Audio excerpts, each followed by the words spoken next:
Praise the Lord. So last week we were meditating from Ephesians 1st chapter, verse 15 to 23.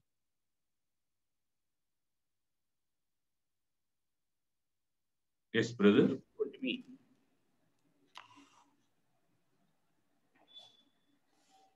Brother Prabhakar. Anna. Please translate.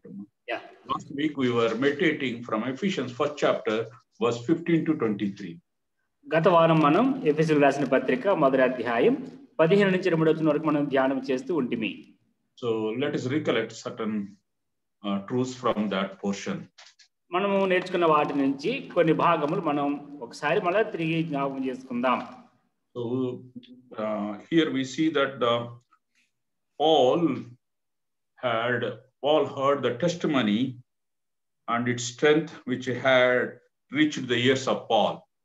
ఇక్కడ మనం చూస్తున్నాం పౌలు వారి యొక్క సాక్ష్యమును గురించి విని దాని గురించిన మరలా దాని గురించి ప్రస్తావిస్తూ చెబుతూ ఉన్నాడు.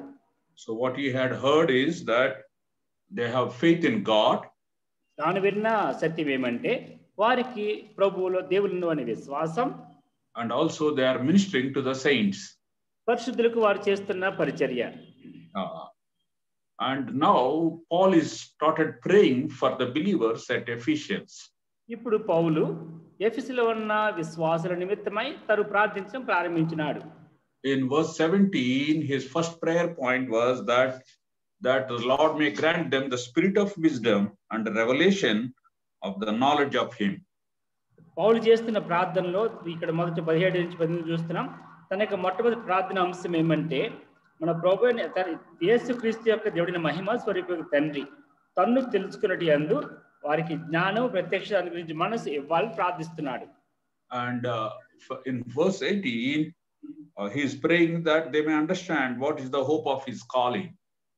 18వ వచనములో ఆ పిలుపు వలనైన నిరీక్షణ ఎట్టిదో అది తెలుసుకోవాలని వారి నిమిత్తం ప్రార్థన చేస్తున్నాడు. And in the same verse 18 he prays again they may understand the riches of glories in inheritance. అదే వచనంలో చూస్తున్నాం పరిశుద్ధులలో ఆయన స్వాస్థ్యం యొక్క మహిమైశ్వర్యం ఎట్టిదో అది వారు తెలుసుకోవాలని ప్రార్థిస్తున్నాడు. And from verse 19 to 23 we see the greatness of his power. 19వ వచనం నుంచి 23వ వచనం వరకు ఆయన యొక్క శక్తి యొక్క గొప్పతనం ఏమిటో వారు తెలుసుకోవాలని ఆయన ఆశిస్తున్నాడు. So we could not meditate from verse 19 to 23 last week. గత వారంలో మనం 19 నుంచి 23వ వచనం వరకు మనం ధ్యానం చేసుకోలేకపోతేమి. So first we will read this portion 19 to 23, then afterwards certain verses from second chapter also we will meditate today. మొదటిగా మనం మొదటి అధ్యాయం 19వ వచనం నుంచి 23వ వచనం చదువుతాం, దాని గురించి ధ్యానం చేస్తాం. తర్వాత రెండవ అధ్యాయంలో కొన్ని వచనాలు చదివి వాటిని మనం ధ్యానం చేసుకుంటాం.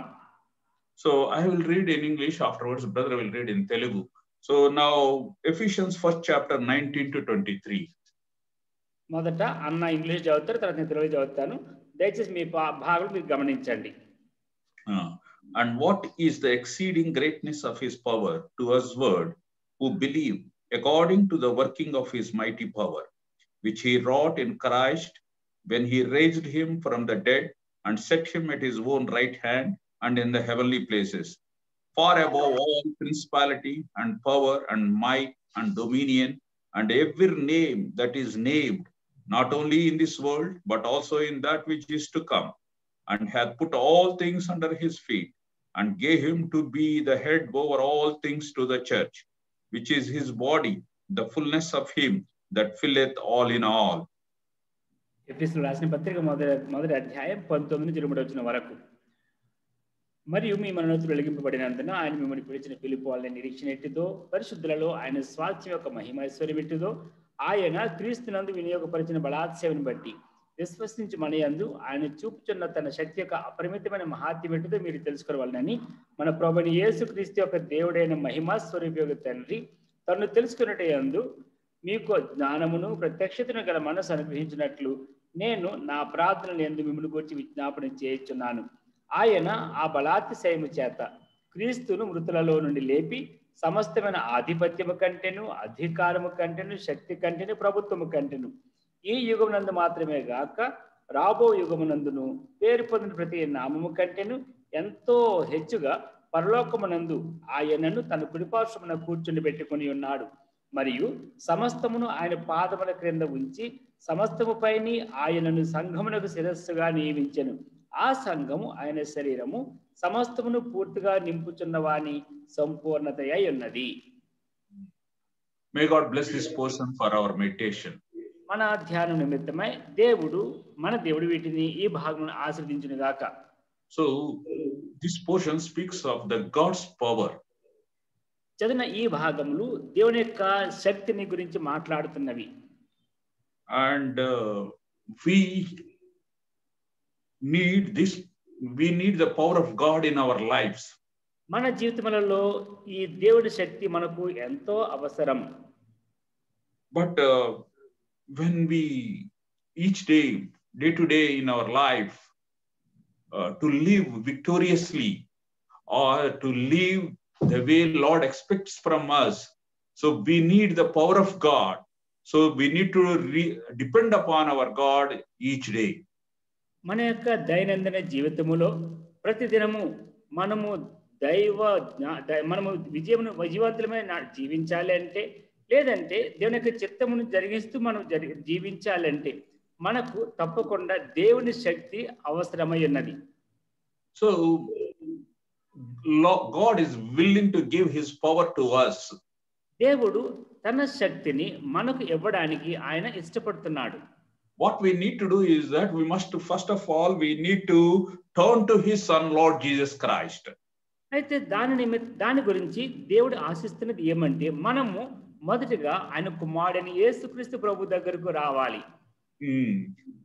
And when we understand that when we believe in the Lord Jesus Christ, he conquered the death, and we trust that on behalf of me Jesus Christ conquered on the cross of Calvary. So when we believe in him, the power of God will start working in our life. మనము దేవుని దగ్గరకు వచ్చినప్పటికీ ఆయన కుమారుడైన ప్రభువైన యేసుక్రీస్తు వారు ఆయన మరణమును జయించినాడు అనే విశ్వాసము మనము కలిగి ఆయన మీద మనం ఆధారపడితే ఆ శక్తిని మనకు కూడా ఆయన అనుగ్రహిస్తాడు. So in this portion we will divide into the five parts. ఈ మనం చదివిన ఈ భాగమును 5 భాగములుగా విభాగిస్తాం. In verse 19 it says, 19వ వచనంలో చెప్పబడుతోంది, the God's power is great power. ఈ ఆయన యొక్క బలము గొప్ప బలము గలది, మహాశక్తి కలిగినది. So God's power is a great power. మహాశక్తి కలిగినది. In verse 20 it says, 20వ వచనం చెప్పబడుతోంది, the power that raised him from the dead. ఆయన ఆ బలాతిశయము చేత క్రీస్తును మృతులలో నుండి లేపి. Third thing, verse 20, 3వ వచనములో మూడవ భాగం 20వ వచనములో, the power that took him to heaven and set him at God's right hand. అదే శక్తి ఆయనను ఎంతో హెచ్చుగా పరలోకమునందు ఆయన తన కుడిపార్శ్వమున కూర్చుని పెట్టినది. In verse 21 we see 21వ వచనంలో చూస్తున్నాం, the power that exalted Christ above all creatures in this world and in the next world. ఆ శక్తి ఏం చేస్తుందంటే సమస్తమైన ఆధిపత్యము కంటే, అంటే ఈ యుగమునందు మాత్రమే కాక రాబో యుగమునందు కూడా క్రీస్తు ప్రభువును ఎంతగానో హెచ్చించినది. And fifthly, God's power, the power that exalted him as the supreme head of the church. అంత మాత్రం కాదు, 5వ భాగముగా ఈ శక్తి ఆయనను సంఘమునకు సంపూర్ణమైన అధికారమునిచ్చి ఆయన శిరస్సుగా ఉంచినది. So this is the 5 truths we need to learn. మనం నేర్చుకోవాల్సిన 5 సత్యములు ఇవి. First of all, we understand he had a great power. మొట్టమొదటి మనం అర్థం చేసుకోవాల్సింది ఆయన గొప్ప శక్తి, అధికమైన శక్తి కలిగిన వాడు. But we are only limiting to this portion only. We are talking about the God's power limiting to this portion only. మనము ఎట్లా చేస్తున్నామంటే ఆయన యొక్క శక్తిని మనం కుదిస్తున్నాం, ఆయన శక్తిని మనం అర్థం చేసుకోలేకపోతాం సరిగా. కాదు, ఆయన యొక్క శక్తిని గురించి అంటే ఈ వాక్యం ఇప్పుడు మనం చదువుకున్నటువంటి ప్యాసేజ్ లో ఉన్నటువంటి విషయాన్ని ఆధారం చేసుకొని ఆయన యొక్క శక్తిని గురించి మాట్లాడుతున్నాం. మనం ఇప్పుడు మనము చదివిన ఈ భాగములో ఆయన శక్తిని గురించి ఏమి రాయబడి దాన్ని మనం ఆధారం చేసుకుని మనం మాట్లాడుతున్నాం. But otherwise we can understand his power in creation, and also he is running the whole creation also. అయితే దీనికి అతీతముగా ఆయన శక్తిని అర్థం చేసుకోవాలంటే ఆయన సృష్టించిన ఆ విధము, ఆయన సృష్టిని నడిపిస్తున్న విధానం చూస్తే కనుక ఆయన శక్తిగా మనకు బాగా అర్థమవుతుంది. And whatever the Lord with his power, he did great things in the midst of the people of Israel. అంత మాత్రమే కాదు, ఇశ్రాయేల్ ప్రజల మధ్య ఆయన చేసిన గొప్ప మహత్కార్యాలను మనం అర్థం చేసుకోవచ్చు. But we are not going to see those things now. మనము ఇప్పుడు వాటిని మనం ధ్యానించబోవడం లేదు. We limit only for this portion we see about the God's power. దేవుని యొక్క శక్తిని అర్థం చేసుకోవడానికి కేవలం మనం చదివిన ఈ భాగం నుంచి మాత్రం మనం ధ్యానం చేయబోతున్నాం. See, God's power is so exceeding, and also it is so surpassing, unlimited. దేవుని యొక్క శక్తి అనేది ఎంతగా అది మించినది అంటే అది ఎంతగానో విస్తరించినది, దానికి మనకు అర్థం కానిది. It is immeasurable and it is beyond our understanding. అది కొలత లేనిది, కొలవజాలనిది, మన జ్ఞానమునకు అందనిది. So it is really, he had such a power in him. మనకు ఆయనలో అంత శక్తి ఉన్నది. And he wants to give that power to us. ఆ శక్తి ఆయన మనకి ఇవ్వాలని ఆశిస్తున్నాడు. So my dear brothers and sisters, the first truth what we need to understand to enjoy the first step of receiving this power is that, as we see in Romans 1st chapter verse 16. ప్రియులారా, మనకు చెప్పబడుతున్న ఈ శక్తిని, ఈ బలం మనం అనుభవించాలంటే రోమీయులకు రాసిన పత్రిక 1వ అధ్యాయం 16వ చెప్పబడిన రీతిగా Paul says like this. పౌలు ఈ విధంగా అంటున్నాడు, For I am not ashamed of the gospel of Christ, for it is the power of God unto salvation to everyone that believeth, to the Jew first and also to the Greek. రోమీయులకు రాసిన పత్రిక 1వ అధ్యాయం 16వ వచనం. సువార్తను గూర్చి నేను సిగ్గుపడివాడును కాను, ఎలయనగా నమ్ము ప్రతి వానికి మొదట యూదునికి గ్రీసు దేశస్థునికి కూడా రక్షణ కలుగు చేయుటకు అది దేవుని శక్తి అయి ఉన్నది. See, the gospel is the power of God. దేవుని సువార్త, దేవుని శక్తి. If we believe in the gospel, మనము ఈ సువార్తలో విశ్వాసం ఉంచితే, gospel means Jesus Christ came for me.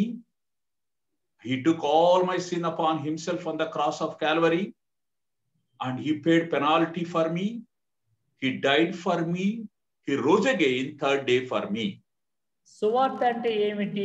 ప్రభువైన యేసుక్రీస్తు వారు ఈ లోకమునకు వచ్చి నా పాప భారమునంతని ఆయన మీద వేసుకొని దానికి క్రయమును చెల్లించి మరణించి తిరిగి లేచిన దానిని మనం నమ్మడం. And also when we confess our sins, మనం ఎప్పుడైతే మన పాపం మనం ఒప్పుకుంటామో, so Lord Jesus Christ forgives our sins. ప్రభువైన యేసుక్రీస్తు వారు మన పాపములను క్షమిస్తారు. So this power of God leads unto the salvation. ఈ దేవుని శక్తి మనలను రక్షణలోకి నడిపిస్తుంది. Great salvation. ఇది గొప్ప రక్షణ. So great redemption it is. గొప్ప విమోచన ఇది. So that's how the gospel has the power of God. So first of all, everyone need to believe in the gospel. కనుక ఈ విధముగా సువార్త అనేది దేవుని శక్తి. ప్రతి విశ్వాసి కూడా దీనిని బాగుగా అర్థం చేసుకోవాలి. And the second truth is that God with his power, he raised his son. రెండవ శక్తి మనం అర్థం చేసుకోవాల్సినది, దేవుడు తన శక్తి చేత తన కుమారుని లేపినాడు. See, we can see in Acts chapter 2 verse 23 and 24. అపోస్తలుల కార్యములు 2వ అధ్యాయం 23, 24 వచనాల్లో దాన్ని మనం చూడవచ్చు. Him being delivered by the determinate counsel and foreknowledge of God, you have taken, and by wicked hands have crucified and slain, whom God hath raised up, having loosed the pains of death, because it was not possible that he should be holden of it. అపోస్తలుల కార్యములు 2వ అధ్యాయం 23, 24 వచనములు. దేవుడు నిశ్చయించిన సంకల్పమును ఆయన భవిష్యత్ జ్ఞానమును అనుసరించి అప్పగింపబడిన ఈయనను మీరు దుష్టుల చేత సిలువ వేయించి చంపితిరి. మరణము ఆయనను బంధించి ఉంచుట అసాధ్యము గనుక దేవుడు మరణ వేదనలు తొలగించి ఆయనను లేపెను. So here our Father, God the Father raised his son.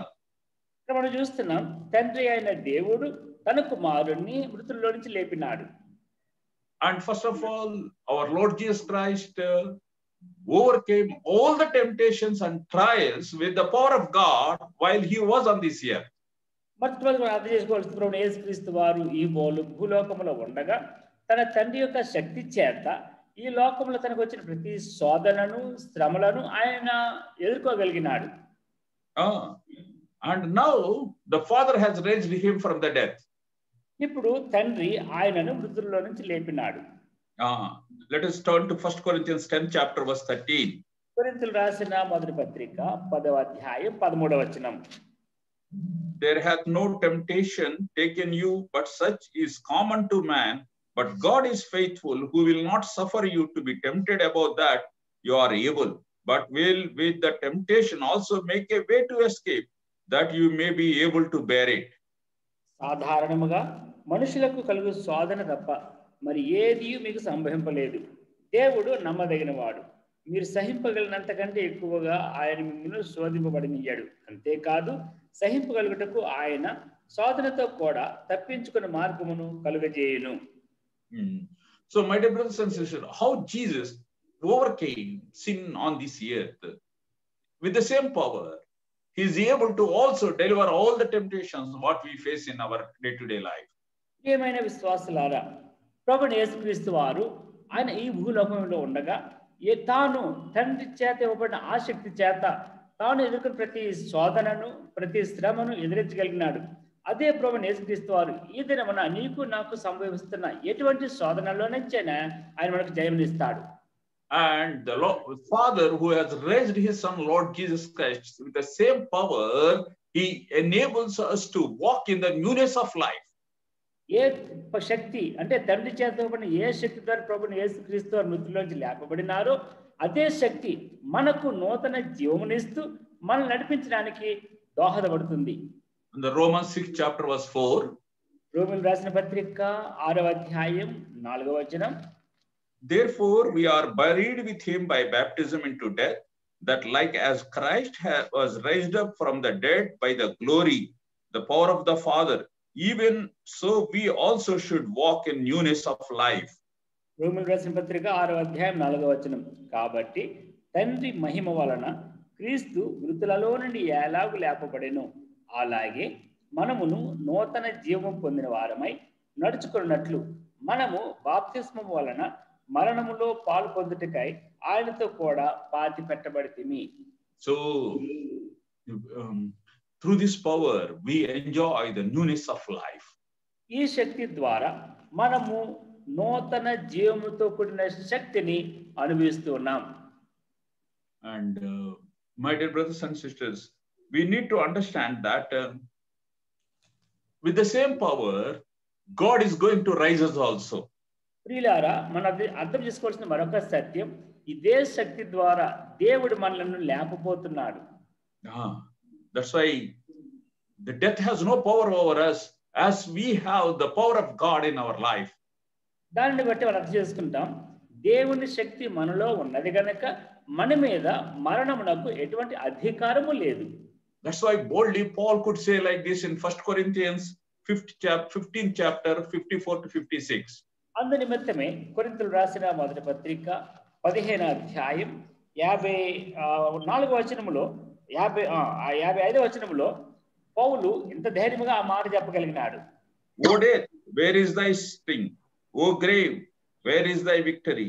But thanks be to God, which giveth us the victory through our Lord Jesus Christ.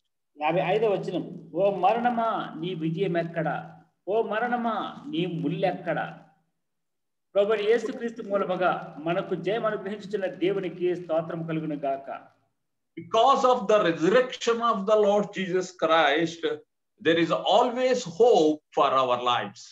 ప్రభువు యేసుక్రీస్తు వారి యొక్క పునరుత్థాన శక్తిని బట్టి మన జీవితంలో ఎల్లప్పుడూ మనకు ఒక నిరీక్షణ మనం కలిగి ఉంటున్నాం.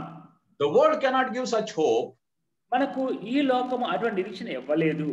No religion can give that hope. మరి ఏ మతములోనూ ఇటువంటి నిరీక్షణ లేదు. People may call themselves big people, but they cannot give hope to us. ప్రజలు తమను తాము గొప్ప ప్రజలుగా పిలుచుకొనవచ్చు, కానీ వారు కూడా ఇటువంటి నిరీక్షణ మనకి ఇయ్యలేరు. Only through the resurrection of the Lord Jesus Christ, we have a hope. One day we will be with our Lord. కేవలము ప్రభువైన యేసుక్రీస్తు వారి ద్వారా మాత్రమే ఇటువంటి నిరీక్షణ మనకున్నది. ఒకానొక దినమున మనము కూడా ప్రభువుతో లేపబడతాం. When we received the Lord Jesus Christ in our life, ఎప్పుడైతే ప్రభువైన యేసుక్రీస్తు వారిని మన జీవితంలో మనము అంగీకరించినామో, we received the life. మనకు జీవం పొందినాం. Second thing, we received the power of resurrection. రెండవదిగా పునరుత్థాన శక్తిని మనం పొందినాం. So when Lord Jesus Christ comes, ప్రభువైన యేసుక్రీస్తు వారు వచ్చినప్పుడు, when the archangels makes trumpet, ప్రధాన దూత బోర ఊదినప్పుడు, since we have the power of resurrection, we will be raptured. మనకు పునరుత్థాన శక్తి ఉన్నది గనుక మనం ఆయనతో ఎత్తబడతాం. So the people of the world will disappoint at that day. ఈ లోక ప్రజలు దానిని చూచి నిరాశపడతారు. So we need to thank the Lord, praise the Lord, that God has given his power in our lives. మన జీవితములలో దేవుడు ఇటువంటి శక్తిని, ఇటువంటి నిరీక్షించిన దాని నిమిత్తమై మనము దేవునికి వందనస్తులమై ఉండవలసి ఉన్నది. And the third thing is this: మూడో విషయం ఏమంటే, God the Father not only raised his son and he made him to set him at his right hand. తండ్రి అయిన దేవుడు తన కుమారుణ్ణి మృతుల్లో నుంచి లేపడం మాత్రమే కాదు గాని ఆయనను తన కుడి పార్శ్వను కూర్చోబెట్టుకున్నాడు. See in Mark Gospel 16th chapter verse 19. Mark సువార్త 16వ అధ్యాయం 19వ వచనం. So then after the Lord has spoken unto them, he was received up into heaven and sat at the right hand of God. Mark సువార్త 16వ అధ్యాయం 19వ వచనం. ఈలాగు ప్రభువైన యేసు వారితో మాట్లాడిన తర్వాత పరలోకమునకు చేర్చుకొనబడి దేవుని కుడి పార్శ్వమున ఆసీనుడయ్యెను. From this earth to the spiritual world, to the heaven. ఈ భూలోకము నుంచి ఆత్మీయ లోకములోనికి, అంటే పరలోకములోనికి ఆయన చేర్చుకొనబడినాడు. So this is the same thing is going to apply to us also. ఇదే సంగతి మన జీవితంలో కూడా అన్వయిస్తుంది. See, for example, when Jesus comes, ఉదాహరణకు ప్రభువైన యేసుక్రీస్తు వారు వచ్చినప్పుడు, in the fraction of second, క్షణ మాత్రములో we will be transformed into the image of Christ. మనము క్రీస్తు స్వరూపములోనికి మనం మార్చబడతాం. We will have a glorious bodies. మనకు మహిమ శరీరం వస్తుంది. And within that fraction of second, from this earth will be raptured to the heaven. So you understand that what a distance it is within second. That means we enjoy such a great power in our lives. క్షణ కాలంలో మనము ఈ లోకమును విడిచిపెట్టి మార్పు చెందిన వారమై ఆయనతో ఉండడానికి పరలోకమునకు ఎత్తబడతాం. అది ఎంత దూరమైనప్పటికీ క్షణంలో ఈ సంగతి జరిగిపోతాయి. What a glorious thing. We will within second, we will meet our Lord. ఎంత అద్భుతమైన సంగతి. క్షణమాత్రం మన ప్రభువుని మనం కలుసుకోబోతున్నాం. How we received this power? ఎట్లా మనకి శక్తి దొరికింది? Nothing. Nobody can buy this power. Nobody can achieve this power. Only by his grace. By believing in the gospel, we have received this power. ఈ శక్తి మనము కొనుక్కోలేనిది, ఎవరు ఇవ్వలేనిది. కేవలము ప్రభువైన యేసుక్రీస్తు వారి ద్వారా మాత్రమే మనకి ఇది లభ్యమైనది. And fourthly, నాలుగవదిగా, and Jesus Christ was exalted above all the creatures in this world and in the coming world also. ప్రభువైన యేసుక్రీస్తు వారు ఈ యుగమందు గాని రాబో యుగమునందు గాని ఉన్న ఎటువంటి సృష్టి కంటే కూడా ఆయన అధికముగా హెచ్చబడినాడు. As we see in the Philippians 2nd chapter, మన ఫిలిప్పీయులకు రాసిన పత్రిక 2వ అధ్యాయంలో చూచిన రీతిగా 9 to 10, 9 నుంచి 10 వచనములు గమనిస్తే, wherefore God also hath highly exalted him and given him a name which is above every name, that at the name of Jesus every knee should bow, of things in heaven and things in earth and things under the earth. ఫిలిప్పీయులకు రాసిన పత్రిక 2వ అధ్యాయం 9, 10 వచనములు. అందుచేతను పరలోకమందున్న వారిలో గాని భూమి మీద ఉన్న వారిలో గాని భూమి క్రింద ఉన్న వారిలో గాని ప్రతి వాని మోకాలును యేసు నామమును వంగునట్లును ప్రతి వాని నాలుకయు తండ్రి అయిన దేవుని మహిమార్థమై యేసుక్రీస్తు ప్రభువును ఒప్పుకున్నట్లును దేవుడు ఆయనను అధికముగా హెచ్చించి ప్రతి నామమునకు పై నామమును ఆయనకు అనుగ్రహించెను. So my dear brothers and sisters, Priya if సహోదర we are also faithful unto God, మనము కూడా దేవునికి నమ్మకస్తులముగా ఉంటే God also will exalt us in heavenly places. దేవుడు మనను కూడేటువంటి పరలోక సంబంధమైన స్థలములలో మనల్ని హెచ్చిస్తాడు. Let us see that. దాన్ని మనం చూస్తాం. Matthew's Gospel 25th chapter verse 23. మత్తయి సువార్త 25వ అధ్యాయం 23వ వచనం. So it all depends upon our faithfulness towards our God. ఇది ఎట్లా ఉంటుందంటే మన దేవునికి మనం ఎంత నమ్మకస్తులమైనామో దాని మీద ఈ విషయం ఆధారపడి ఉంటుంది. In the small things to the big thing, if we are faithful, God will exalt us in heavenly places. అది చిన్న విషయమే గాని పెద్ద విషయమే గాని మనం ఎప్పుడైతే దేవునికి నమ్మకస్తులమై ఉంటామో దేవుడు మనల్ని ఆ విధముగా హెచ్చిస్తాడు. Matthew's Gospel 25th chapter verse 23. మత్తయి సువార్త 25వ అధ్యాయం 23వ వచనం. His Lord said unto him, Well done, good and faithful servant. Thou hast been faithful over a few things. I will make thee ruler over many things.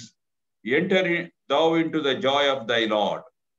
అతని యజమానుడు, బహళా నమ్మకమైన మంచి దాసుడా, నీవు ఈ కొంచెములో నమ్మకముగా ఉంటివి, నిన్ను అనేకమైన వాటి మీద నియమించెదను, నీ యజమానుని సంతోషములో పాలు పొందుమని అతనితో చెప్పెను.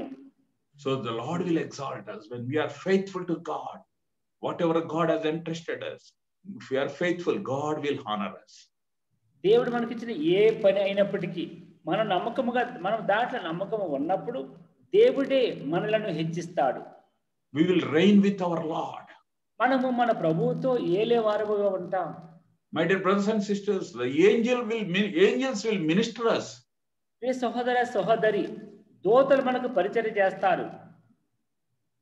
So, and God will give rewards to us. దేవుడు మనకు బహుమానాలు ఇస్తాడు. That means the Lord will recognize our faithfulness, our trustworthiness, or our ministry, everything. God recognizes, and according to that, He is going to reward us. దాని అర్థం ఏమంటే దేవుడు మన పరిచర్యను, మన నమ్మకత్వమును, మనం చేసే ప్రతి పనిని ఆయన గుర్తించి దానికి తగినట్టుగా ఆయనే బహుమానాలు ఇస్తాడు. So let us be faithful, so that as the Father has exalted His Son above all, the same way God will exalt us also in the heavenly places before the saints and before the angels in heavenly places. ప్రభుని యేసుక్రీస్తు వారు ఏ విధముగా నమ్మకము కన్నారు దాన్ని బట్టి తండ్రి అనే దేవుడు తన కుమారుని హెచ్చించి అధికమైన స్థానంలో కూర్చొని పెట్టినాడో అదే విధముగా మనము కూడా మన దేవునికి నమ్మకస్తులమైతే దూతల ముందర పరిశుద్ధులందరి ఎదుట మనల్ని ఆయన ఎంతగానో హెచ్చించి ఉన్నతమైన స్థానానికి తీసుకుని వెళతాడు. My dear brothers and sisters, I want to tell you one thing. ప్రియ సహోదర సహోదరి, నేను మీకు ఒక విషయం చెప్పాలనుకుంటున్నాను. The day the kings who have ruled this world, ఆ దినమున ఈ లోకను పరిపాలించిన రాజులందరూ, maybe prime ministers or big rulers who have ruled, they all will kneel down before our Lord Jesus Christ. ప్రధానమంత్రి కావచ్చు, ముఖ్యమంత్రి కావచ్చు, రాజు కావచ్చు, ఎవరైనప్పటికీ వారందరూ కూడా ప్రభుని యేసుక్రీస్తు ఎదుట మోకరించవలసిందే. At that time we are with Lord. ఆది మనం ప్రభుని అడగొచ్చు కాదు, at that time we will be with our Lord.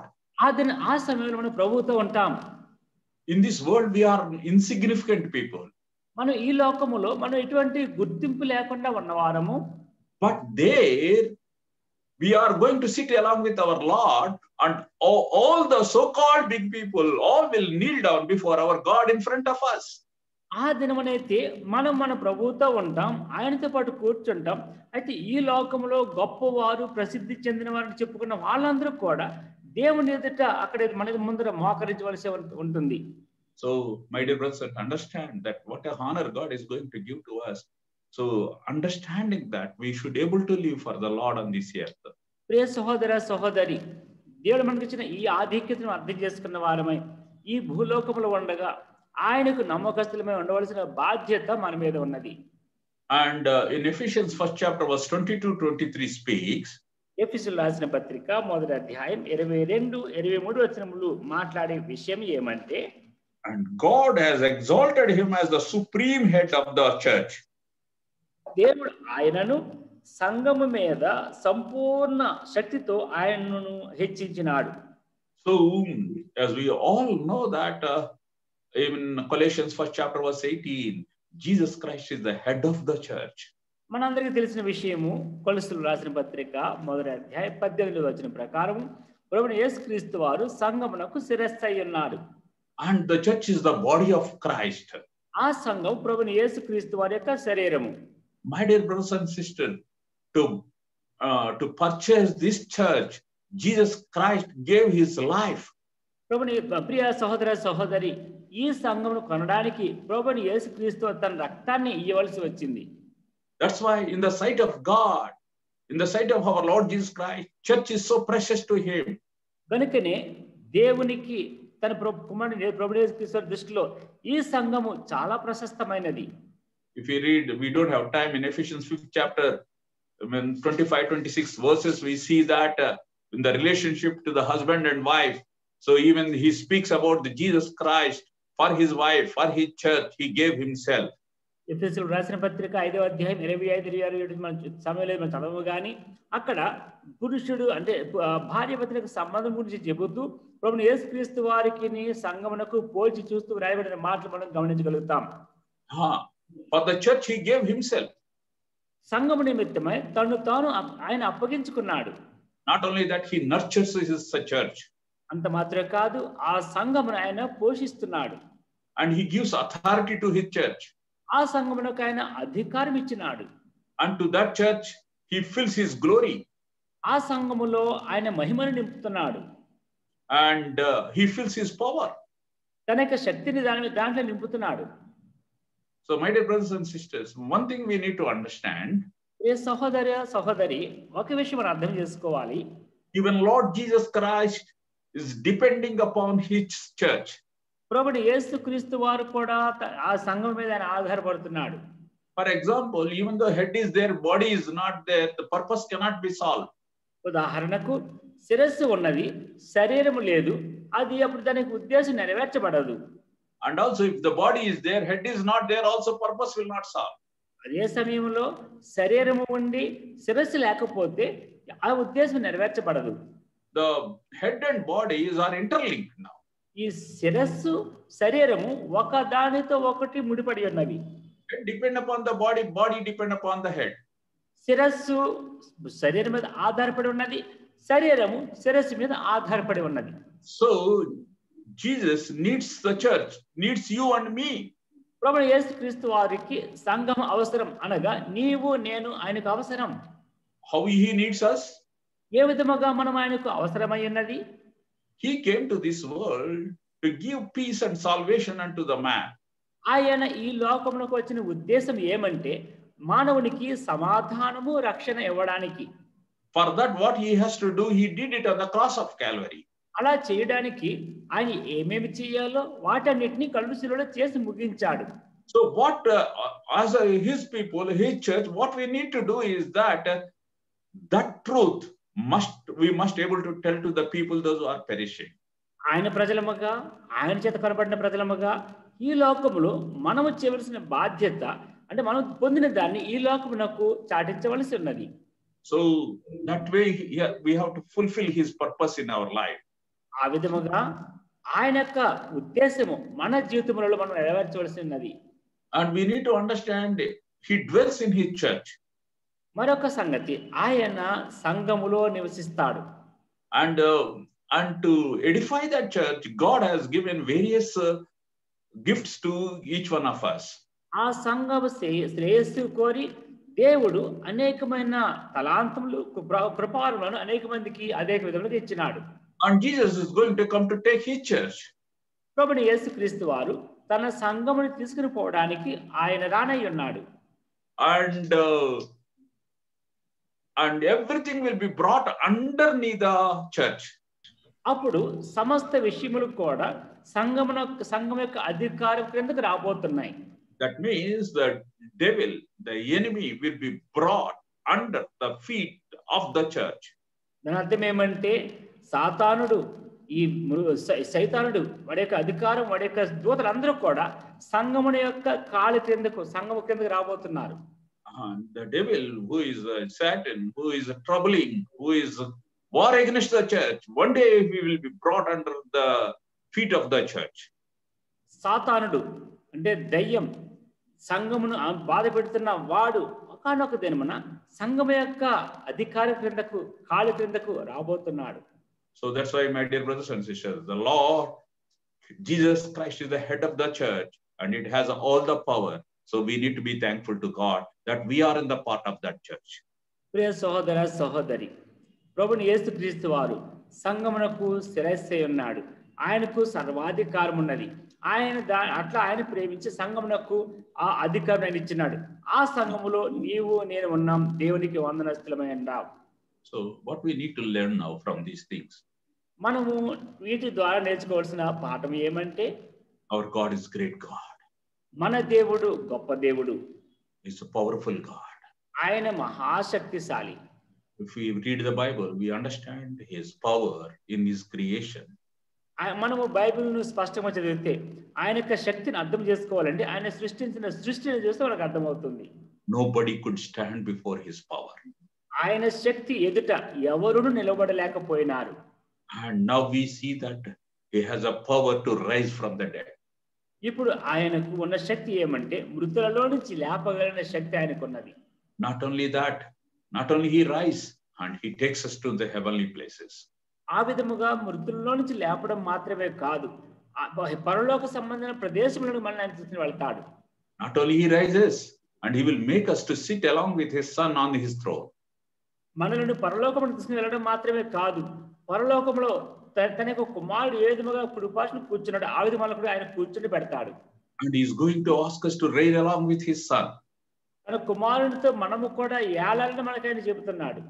And he will bring all the powers of darkness, the devil, under our feet. So that's what we enjoy, the power of God in our life. ఆ శక్తి చేత ఒకానొక దినమున ఈ అంధకార శక్తులన్నీ కూడా అంధకార ప్రభావాలన్నీ కూడా మన కాళ్ళ కిందకు దేవుడు వాటిని వస్తాడు. That's why, my dear brothers and sisters, let us live faithfully unto the Lord, so that in the day when the Lord comes, that we may prepare ourselves to be raptured, and we may able to receive the honor and rewards what he is preparing for us. ప్రియ సహోదర సహోదరి, ప్రభు వచ్చినప్పుడు ఆయనతో మనం ఎత్తపడిలాగున సిద్ధపడి ఉందాం. తద్వారా మనం ఆయన దగ్గరికి వెళ్ళినప్పుడు ఆ సర్వశక్తి అధికారాన్ని బట్టి మనం కూడా ఆయన ఇచ్చే బహుమానాలు పొందిన వారమే. ఆయన సర్వశక్తిని మన పరలోకంలో అనుభవించలాగున దాని కొరకు మనం సిద్ధపడదాం. Now today we'll see Ephesians 2nd chapter. ఈ దినం మనం ఎఫెసీయులకు రాసిన పత్రిక 2వ అధ్యాయంలో కొంత భాగం చూస్తాం. Verse 1 to 10 we will read. 1 నుంచి 10 వరకు చదువుతాం. But as the time permits, we will meditate upon as much as we can. మనకి సమయము అనుమతించిన కొలది ఎంతవరకు ధ్యానం చేయడం మనకు సాధ్యమవుతుంది అంతవరకు ధ్యానం చేస్తాం. So I will read in English, afterwards brother will read in Telugu. ఎఫెసీయుల రాసిన పత్రిక 2వ అధ్యాయం 1 నుంచి 10 వచనములు. And you have quickened who were dead in trespasses and sins, wherein in time past you walked according to the course of this world, according to the prince of the power of the air, the spirit that now worketh in the children of disobedience, among whom also we all had our conversation in times past in the lusts of our flesh, fulfilling the desires of the flesh and of the mind, and were by nature the children of wrath, even as others. But God, who is rich in mercy, for his great love wherewith he loved us, even when we were dead in sins, hath quickened us together with Christ. By grace you are saved, and hath raised us up together, and made us sit together in heavenly places in Christ Jesus, that in the years to come he might shew the exceeding riches of grace in his kindness towards us through Christ Jesus. For by grace you are saved through faith, and not that yourself. It is the gift of God, not of works, lest any man should boast.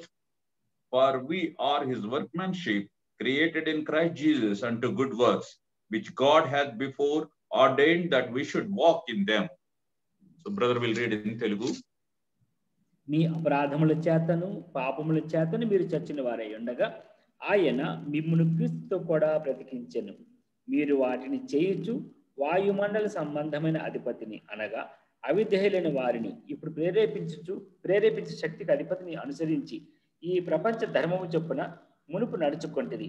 వారితో కలిసి మనమందరమును శరీరము యొక్కయు మనస్సు యొక్కయు కోరికలు నెరవేర్చుకొనుచు మన శరీరాశలను అనుసరించి మునుపు ప్రవర్తించుచు కడమవారి వలనే స్వభావ సిద్ధముగా దైవోగ్రతకు పాత్రులమై ఉంటిమి.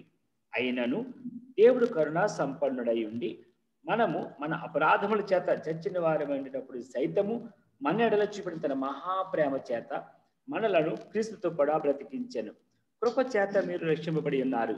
క్రీస్తు యేసునందు ఆయన మనకు చేసిన ఉపకారము ద్వారా అత్యధికమైన తన కృపా మహదేశ్వర్యమును రాబో యుగములలో కనుపరిచి నిమిత్తము క్రీస్తు యేసునందు మనలను ఆయనతో కూడా లేపి పరలోకమందు ఆయనతో కూడా కూర్చుండబెట్టెను. మీరు విశ్వాసము ద్వారా కృపచేతనే రక్షింపబడి ఉన్నారు. ఇది మీ వలన కలిగినది కాదు, దేవుని వరమే. అది క్రియల వలన కలిగినది కాదు గనుక ఎవడను అతిశయపడ వీలు లేదు. మరియు వాటి యందు మనము నడుచుకొనవలనని దేవుడు ముందుగా సిద్ధపరిచిన సత్క్రియలు చేటుకై మనము క్రీస్తు యేసు నందు సృష్టింపబడిన వారమై ఆయన చేసిన పని అయి ఉన్నాము. Now we see this portion speaks of without Christ, with Christ. The differences between without Christ and with Christ. మనం చదివిన ఈ భాగం మనం బాగా పరిశీలించి చూస్తే గనక క్రీస్తుతో ఉంటే జీవితం ఏంటి, క్రీస్తు లేకుండా ఉంటే ఏమిటి అనే యొక్క భేదం మనం కనుగొనగలం. So you need to understand, before we accept the Lord Jesus Christ, without Christ, how we were, and after believing in the Lord Jesus Christ, how we are. అంటే దీని అర్థం ఏమంటే మనం ప్రభుని యేసు క్రీస్తు వారిని మన సొంత రక్షకునిగా అంగీకరించక పూర్వము మన జీవితం ఎట్లా ఉండింది, యేసు క్రీస్తును అంగీకరించిన తర్వాత మన యొక్క జీవితం ఎట్లా ఉంటుంది, ఆ యొక్క భేదం మనం దీంట్లో చూడగలుగుతాం. Before that we didn't have Christ in our lives, but today we have Christ in us. గత కాలంలో మన జీవితంలో క్రీస్తు లేకుండా ఉంటిమి, ఇప్పుడైతే క్రీస్తును కలిగి ఉన్నాం. So when we didn't have Christ in our life, we were dead in our sins and trespasses. మన జీవితంలో క్రీస్తు ప్రభువు లేక పూర్వము మనము పాపముల చేతను అపరాధముల చేతను చచ్చిన వారమై ఉంటిమి. See, we can see the same thing in Colossians 2nd chapter verse 13. దీనిని మనం కొలస్సీయులకు రాసిన పత్రిక 2వ అధ్యాయం 10వ వచనం కూడా మనం చూడవచ్చు. Let us read. And you being dead in your sins and the uncircumcision of your flesh, hath he quickened together with him, having forgiven your trespasses. కొలస్సీయులకు రాసిన పత్రిక 2వ అధ్యాయం మనకు 11-15 కలిసి ఉన్నాయి. మరియు అపరాధముల వలనను శరీరమందు సున్నతికి పొందక ఉండటం వలనను మీరు మృతులై ఉండగా దేవుడు వ్రాతరూపకమైన ఆజ్ఞల వలన లాస్ట్లో చూస్తున్నాం మనలను ఆయనతో పాటు కూర్చుండి పెట్టాను, జీవింపజేశాను. See, being dead in your sins. మీరు మీ అపరాధముల వలన చచ్చి ఉంటుంది. We can understand also Ephesians 5th chapter. ఎఫెసీయులకు రాసిన పత్రిక 5వ అధ్యాయం మనం గమనించవచ్చు. Verse 14. 14వ వచనం. Wherefore he said, awake thou that sleepest, and rise from the dead, and Christ shall give the light. 14వ వచనం. అందుచేత నిద్రించుచున్న నీవు మేల్కొని మృతులలో నుండి లెమ్ము, క్రీస్తు నీ మీద ప్రకాశించునని ఆయన చెప్పుచున్నాడు. All these verses speaks of that we were dead in our sins and trespasses. మనం చదివిన ఈ వచనంలో మనకు చెప్పే విషయం ఏమంటే మనము మన యొక్క పాపముల చేత అపరాధముల చేత చచ్చిన వారమై ఉంటిమి. What is this death? ఈ మరణం ఏమిటి? This death speaks of the separation from God. ఈ మరణము దేవుని నుంచి మనం ప్రత్యేకింపబడిన జీవితాన్ని చూపిస్తుంది. Even though physically we are living on this earth, మనము బాహ్యముగా ఈ లోకంలో జీవిస్తూ ఉన్నప్పటికీ, even though we are working and we are living, but yet we are dead. We are separated from God. మనము ఈ లోకంలో చలిస్తూ ఉన్నప్పటికీ దేవుని దృష్టిలో లేకపోతే దేవుని మనం చచ్చిన వారముగా ఉంటిమి. As we all know, మనందరికీ తెలిసిన విధముగా we have a spirit, soul, and body. మనకు శరీరము, ఆత్మ, ప్రాణము ఉన్నాయి. But our spirit is dead. అయితే మన ఆత్మ చనిపోయింది. So that's why we don't have relation. God is spirit. We are not able to have a relationship with God. ఈ ఆత్మ చనిపోయిన కారణం బట్టి ఆత్మ స్వరూపమైన దేవుడితో మనము ఎటువంటి సంబంధం లేకుండా ఉంటిమి. Oh, see, when Adam disobeyed God, committed sin, he brought death unto himself. ఆదాము దేవునికి అవిధేయుడై పాపము చేసినప్పుడు లోకములోనికి పాపము తెచ్చినాడు, మరణం తెచ్చినాడు. From that day onwards, the death is coming to each one of us. ఆ దినము నుంచి మనందరికీ కూడా మరణము వస్తూనే ఉన్నది. So that's we are born with the death. మనం ఇప్పుడు మరణముతో పుట్టినాం. My dear brothers and sisters, but no one can give life to us. ఏ సహోదర సహోదరి, ఈ విధముగా మనం పుట్టిన మనకెవరు కూడా జీవం ఇవ్వలేకపోయినారు. All have committed sin and comes out of the glory of God. అందరూ పాపము చేసి దేవుడు అనుగ్రహించి మహిమను పొందలేకపోతున్నారు. No one had a life. ఏ ఒక్కరిలోని జీవం లేదు. That's why no one could give life to us. కనుకనే మనకెవరు జీవన ఇవ్వలేకపోయినారు. So that's why our Lord Jesus Christ, who is alive, who has a life, has to come to this world to give us a life. కనుకనే జీవమయ్యున్న ప్రభు, జీవం కలిగిన ప్రభు ఈ లోకమునకు మనకు జీవన ఇవ్వడానికి ఆయన వచ్చినాడు. So that's why when we are dead in our sins and trespasses, Jesus came to give us life. కనుకనే మన పాపముల చేత అపరాధముల చేత మనం చచ్చిన వారం అన్నప్పుడు మనకు జీవన ఇవ్వడానికి ప్రభువు యేసుక్రీస్తు వారు ఈ లోకమునకు వచ్చినారు. So what is the transgression means? The trespassing, and we are going away from his commandment, or going away from his will, going away from his plans. అపరాధం చేసి చావడం అంటే ఏంటి? మన ఆయన చిత్తమునకు దూరముగా, ఆయనకి ఇష్టమునకు అంటే దూరముగా, ఆయనకి ఇష్టమైన కార్యం చేస్తూ ఆయనకు దూరముగా ఉంటిమి. God has created man for his glory, but we are not able to bring glory due to our transgression, through our trespassing the purpose what God has created us. దేవుడు మానవుని సృష్టించిన యొక్క ఉద్దేశం ఏమంటే మానవుడు ఆయనకు మహిమ తీసుకురావాలని. కానీ మన యొక్క అపరాధముల ద్వారా, మన యొక్క అతిక్రమముల ద్వారా, మన యొక్క పాపముల ద్వారా మనము దేవునికి మహిమను తీసుకుని రాలేకపోతున్నాం, తప్పిపోయినాం. See, sometimes people may say that I have not done any murder or adultery. What is the wrong with me? కొన్నిసార్లు ప్రజలు అంటారు, నేనేమైనా అర్హతలు చేయలేదు, లేకపోతే ఏమి వ్యభిచారం చేయలేదు, పెద్ద పెద్ద నేరాలు చేయలేదు కనుక నేను చేసిన నేరం ఏంటి అని చెప్తూ ఉంటారు. But dear ones, we may not do such big things also, but yet we need to understand is that we are not able to live for the purpose of God. Since we have the death spirit in us. మనము ఒకవేళ వాస్తవమే అటువంటి గొప్ప గొప్ప నేరాలు చేసి ఉండకపోవచ్చు, కానీ మనము దేవుని యొక్క మహిమ నిమిత్తమై జీవించడం లేదు కనుక, ఆయనకు మహిమ తేవడం లేదు కనుక మనం ఎట్లా ఉన్నామంటే మనకు అపరాధ పాపం చేత మనం చచ్చిన వారముగా ఉంటున్నాం. The devil has captured our death spirit. ఈ సాతానుడు ఈ మనలో ఉన్న ఈ మరణపు ఆత్మను మనం పట్టుకుని ఉన్నాడు. So that's why we were doing sin. గనుకనే మనం పాపములు చేస్తున్నాం. So my dear brothers and sisters, Lord Jesus Christ came to this world to quicken us from this death and to give us life. ఏ సహోదర సహోదరి, ప్రభువు యేసుక్రీస్తు వారు ఈ లోకంలోనికి వచ్చిన ఉద్దేశం ఏమంటే నిన్ను నన్ను ఈ మరణపు ఆత్మలో నుంచి ఉజ్జీవింపజేసి లేపడం ఆయనకు ఉద్దేశం. Not only he quickened our spirit and it got life, which is everlasting and eternal life. మనలను ఆత్మ ద్వారా ఉజ్జీవింపజేయడమే కాదు కానీ ఆయన నిత్య జీవన మనకు అంటే నిత్యత్వం నుండి నిత్య మనకి ఇచ్చినాడు ఆయన. And according to the John Gospel 5th chapter 24th verse, those who believe they have passed from death to the life. యోహాను సువార్త 5:24 ప్రకారం ఎవరైతే ఆయన విశ్వాసం ఉంచినారో వారు మరణములో నుంచి జీవములోనికి దాటి ఉన్నారు. So I said no, the death means separation from God. But when the Lord Jesus Christ quickened our spirit, we are drawn closer to God.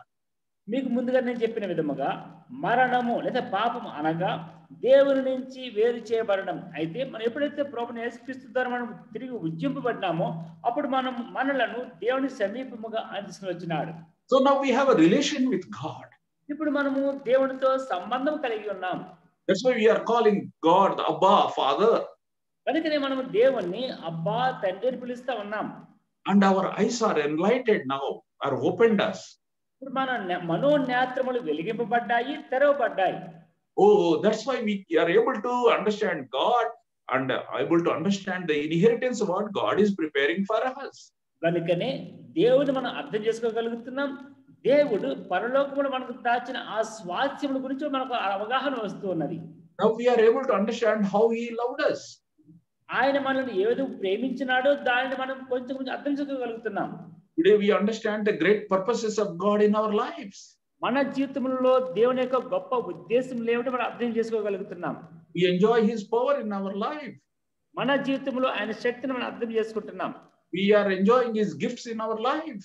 ఆయన మనకిచ్చే తలాంతులు మనం అనుభవించగలుగుతున్నాం. We are enjoying His joy in our life. ఆయన మనకిచ్చే సంతోషం మనం అనుభవించగలుగుతున్నాం. Hope it is possible. ఎట్లా సాధ్యమైంది? When He quickened our spirit.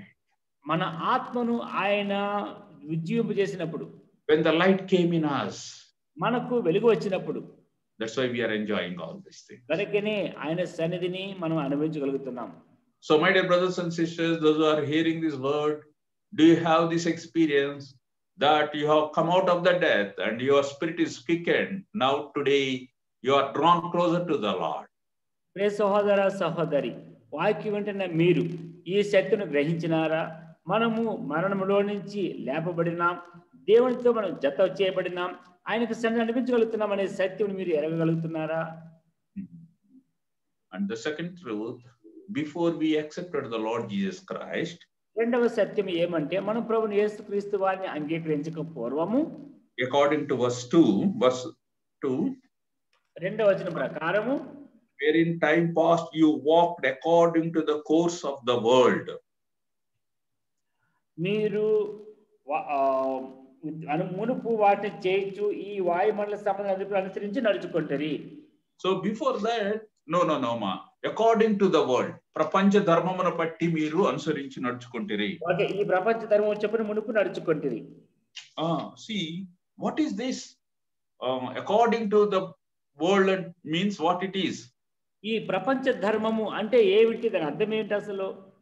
See, we walked according to the opinion of the world. ఈ లోకము యొక్క అభిప్రాయమును అనుసరించి నడుచుకుంటూ ఉంటిమి. And second truth, రెండవ సత్యం, we walked according to their lifestyle, the world lifestyle. లోకము ఏ జీవిత శైలిని అనుసరిస్తున్నదో ఆ జీవిత శైలిని అనుసరించి నడుచుకుంటూ ఉంటిమి. And also we also live like a world, like the pleasures of this world. Pleasures, how they give importance to the pleasures. We are also in this world, along with the people of the world, we were also giving importance to the pleasures. ఈ లోకము ఏ విధముగా సుఖ విలాసములకు ప్రాధాన్యత ఇచ్చి నడుచుకుంటుందో మనము కూడా అదే విధముగా ఈ లోక సుఖభోగములను అనుసరించి నడుచుకుంటూ ఉంటిమి. In the world we see the full of selfishness. లోకంలో చూస్తే సంపూర్ణముగా స్వయముతో నిండి ఉన్నది. అంటే స్వార్థంతో నిండి ఉన్నది. స్వార్థము స్వయంతో నిండి ఉన్నది. Now we were in selfish people and we were thinking about our own selves. మనము కూడా ఎంతో స్వార్థపరులమై ఎల్లప్పుడూ కూడా మన గురించి మాత్రమే ఆలోచిస్తూ ఉంటుంది. In the world people give importance to the position. ఈ లోకంలో ఉన్న ప్రజలు స్థానము కొరకు ఎక్కువ ప్రాధాన్యతనిస్తారు. And also they give importance to the popularity. అంత మాత్రమే కాదు, ప్రఖ్యాతి గురించి ఎక్కువ శ్రద్ధ వహిస్తారు. We were all like that. We are also seeking the recognition and also name and fame. మనము కూడా మన మీద గుర్తింపబడాలి, మనకి పేరు ప్రఖ్యాతులు కావాలి, మనం కీర్తించాలి, పొగడ్తల కోసం మనం కూడా ఎదురు చూస్తూ ఉంటివి. In this world also people follow certain religions. ఈ లోకంలో చూస్తే చాలా మంది అనేకమైన మతములను అనుసరిస్తూ ఉంటారు. You are also one of the following some religion. అలాగే మనము కూడా ఏదో ఒక మతమును అనుసరిస్తూ ఉంటిమి. And in this world they don't have values. ఈ లోకంలోని ప్రజలకు ఎటువంటి విలువలు వారు కలిగి ఉండాలి. Moral values, ethical values, spiritual values, they don't have any values. Values for life, they don't have. ఈ లోకంలో ప్రజలు ఎటువంటి నైతిక విలువలు కానీ, సామాజిక విలువలు కానీ, ఎటువంటి నిజాయితీతో కూడిన విలువలు కానీ లేకుండా ఇష్టానుసారంగా జీవిస్తూ ఉంటారు. You are also living like that without any proper values in our lives. మనం కూడా మన జీవితంలో ఎటువంటి విలువలు లేకుండా మన ఇష్టానుసారంగా జీవిస్తూ ఉంటుంది. Even we didn't understand the value of our own life. ఇక ఎట్లా హీన స్థితిలోకి వచ్చినామంటే కనీసం మన జీవితం యొక్క విలువ కూడా మనం ఎరగకుండా ఉంటుంది. Meaninglessly we are living our lives. అర్థరహితముగా అంటే మన జీవితానికి ఎటువంటి ఒక అవగాహన అర్థం లేకుండా అర్థరహితంగా జీవిస్తూ ఉంటుంది. And also especially in this modern world, ఇంకా చెప్పాలంటే ఈ ఆధునిక యుగములో the people say there is no God. Why they say the technology, science, everything is there. So people give much importance to the knowledge of this world. ఇక ప్రజలు ఏ స్థితిలోకి వచ్చినారంటే అసలు దేవుడే లేడు. కారణం ఏమంటే మనకున్న శాస్త్ర పరిజ్ఞానము, అనేకమైన జ్ఞానాలు పరిజ్ఞానం పెరిగిన కారణాన్ని బట్టి ఈ సాంకేతిక జ్ఞానం పెరిగి దేవుడు ఎందుకు అనే యొక్క స్థితిలోకి వచ్చినాం. So we were also led by the technology or science in our lives. మనము కూడా ఈ విధముగా తాంత్రిక జ్ఞానం, సైన్స్ వీటన్నిటి ద్వారా మనం కూడా నడిపించబడుతూ వచ్చినాం. In this world they kept some standards. ఈ లోకంలో వారికి ఏమో కొన్ని స్థాయిలు పెంచుకున్నారు. Standards. See, this is the standard. People when they say this man is very good man, this man is a good man, this man bad man, this man is helps the people. So people have certain standards. This man is an evil man, this man is a selfish man. So they kept some standards for things. ఈ లోకంలో ప్రజలను వాళ్ళు చూసి వాళ్ళ యొక్క జీవిత శైలిని చూసి ఎట్లా ఉంటారంటే ఈ మనిషి ఈ స్థాయి, ఈ మనిషి ఈ స్థాయి అని చెప్పేసి కొంతమంది వారి యొక్క పద్ధతులు బట్టి కొన్ని స్థాయిలు నిర్ణయించుకున్నారు. And they expect that if you live like this, it's good. If it is not like that, it's not good. Like that, they have some standards, some expectations. So ప్రజలు ఏం చేస్తున్నారంటే ఏవో కొన్ని స్థాయిలు వారిని నిర్ణయించుకొని మనం ఎంతవరకు ఈ మెట్టుకు జీవిస్తే మంచిది, మనం ఎలా ఉండకూడదు, అలా ఉంటే మంచిది అని ఏదో పద్ధతి నిర్ణయించుకున్నారు. Nobody wants to come to the standard of our Lord, of our God. ఏ వ్యక్తి కూడా, ఏ నరుడు కూడా దేవుడు ఆశించిన స్థాయికి రావాలని ఆశపడలేదు. We were like that without any proper standard in our life. మనము కూడా ఇదే విధముగా ఎటువంటి సరి అయిన అవగాహన కానీ ఎటువంటి స్థాయి కానీ లేకుండా జీవిస్తూ ఉంటుంది. But praise the Lord, now the Lord has delivered from this world. దేవునికి స్తోత్రం, ఇటువంటి లోకములో నుంచి దేవుడు మనల్ని విడిపించినాడు. See, when we see in Galatians 1st chapter, గలతీయులకు రాసిన పత్రిక 1వ అధ్యాయం మనం గమనించి చూస్తే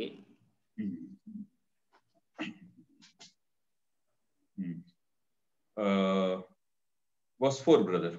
4వ వచనం. Who gave himself for our sins, that he might deliver us from this present evil world according to the will of God and our Father. మన తండ్రి అయిన దేవుని చిత్త ప్రకారము క్రీస్తు మనలను ప్రస్తుతపు దుష్ట కాలంలో నుండి విమోచింపవలనని మన పాపముల నిమిత్తము తన్ను తాను అప్పగించుకొనెను. So you understand this world is the evil world. మనం అర్థం చేసుకోవాలి, ఈ లోకము దుష్ట యుగము. And it is corrupted by the devil. ఇది సాతాను చేత మలినపరచబడింది, అపవిత్రపరచబడింది. So we are also going according to this evil world, according to the evil ways.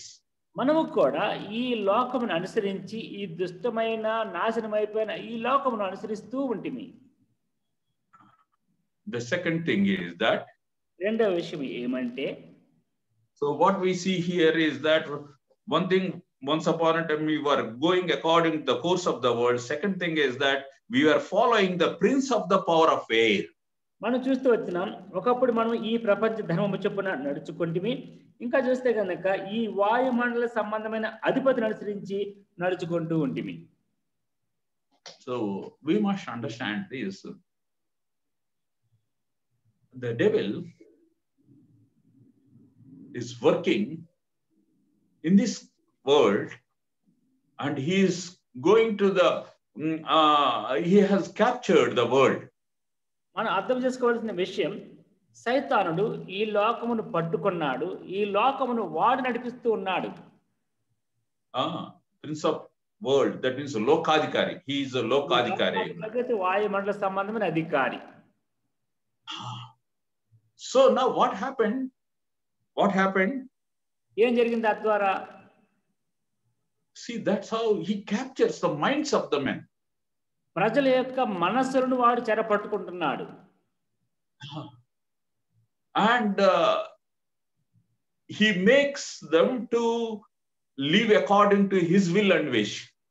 వాడు ఏది చేయాలని కోరుతున్నాడో దానిని చేసేటట్లుగా ఈ ప్రజలను వాడు చెరపట్టుకున్నాడు. And his main goal is that bringing every person unto disobedience unto God. వాడి యొక్క ముఖ్య ఉద్దేశం ఏమంటే ఈ మానవ జాతి అంతా కూడా దేవుని ఉద్దేశమునకు అవిధేయత చూపించాలి. We were also once upon a time like that. మనము కూడా ఒకానొక దినమున అట్లా ఉంటిమి. We came under his inspiration or whatever we call, and we were disobedient unto our God. మనము కూడా వాడి యొక్క ప్రేరణకు లోబడి దేవునికి అవిధేయులమై ఉంటిమి. So that's why we became enemies unto God. తద్వారా దేవునికి శత్రులమైపోయినాం. And we were working against God. ఇంకెట్లా తయారైనామంటే దేవునికే వ్యతిరేకముగా పనిచేయడం ప్రారంభించాం. And we were rejecting God and we are accepting the devil, and we were under his influence. మనము దేవునిని తృణీకరించి సాతానుకు మనం లోబడి ఆయన వాడు చెప్పినట్లుగా చేస్తూ ఉంటిమి. Now, not only that, అంత మాత్రమే కాదు, he took all the advantage in our life. మన జీవితంలో ఉన్న ప్రతి విషయమును వాడికి అనుకూలంగా మార్చుకొని he captured our mind. మన మనసును వాడు చెరపట్టాడు. Second thing, he used our body to fulfill the desires of him. మన శరీరాన్ని వాడి ఆశ నెరవేర్చుకోవడానికి మన శరీరాన్ని ఉపయోగించడం మొదలుపెట్టాడు వాడు. He made our body to use all the fleshly desires. వాడు ఏం చేశాడంటే మన శరీరమును శరీర సంబంధమైన ఆశలతో దురాశలతో నింపేశాడు. Fulfilling the desires of our body and the mind.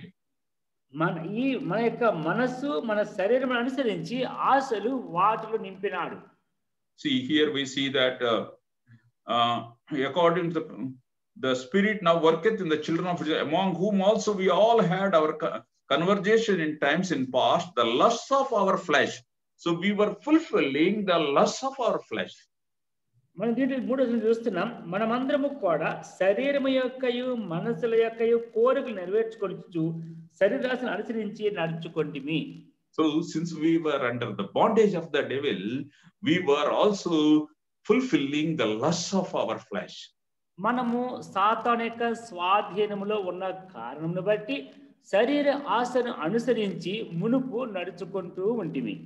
As we all know that in Galatians 5th chapter, మనందరము ఎరిగిన రీతిగా గలతీయులకు రాసిన పత్రిక 5వ అధ్యాయం verse 19 వచనం, now the works of the flesh are manifested, which are these: adultery, fornication, uncleanness, lavishness, idolatry, witchcraft, hatred, variance, emulations, wrath, strife, seditions, heresies, envying, murders, drunkenness.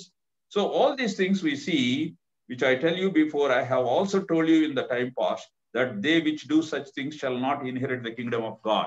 So we were fulfilling the lusts of our flesh, and we were denied to the kingdom of God. That means we were kept away ourselves from the kingdom of God. మన గళతీయులకు రాసిన పత్రిక 5వ అధ్యాయం 19 నుంచి 23 వచనాలు చూస్తే కనుక శరీర ఆశలు అవన్నీ కూడా స్పష్టంగా రాయబడ్డాయి. వీటన్నిటిని చేస్తూ మనం దేవుని యొక్క ఉద్దేశం నిరాకరించి సాతానుకు లోబడి వాడిని అనుసరించి నడుచుకుంటూ ఉంటిమి. We were living as we like it. మనకి ఇష్టమైన జీవితం జీవిస్తూ ఉంటిమి. What we are not supposed to see, we see. What we are not supposed to hear, we hear. What we are not supposed to talk, we used to talk. All that means we defiled every organ of our bodies. మనము చూడకూడని వాటిని చూస్తూ, వినకూడని వాటిని వింటూ, మాట్లాడకూడని వాటిని మాట్లాడుతూ, ఈ విధముగా సంపూర్ణముగా మన శరీరమును మలినపరచుకొంటిమి. We have corrupted defiled our body, and we have defiled our mind also. మనం మన శరీరాన్ని మలినం చేసుకున్నాము, మన మనసును కూడా మలినం చేసుకున్నాము. See, let us see that following the desires of our body and the mind also. It says mind also.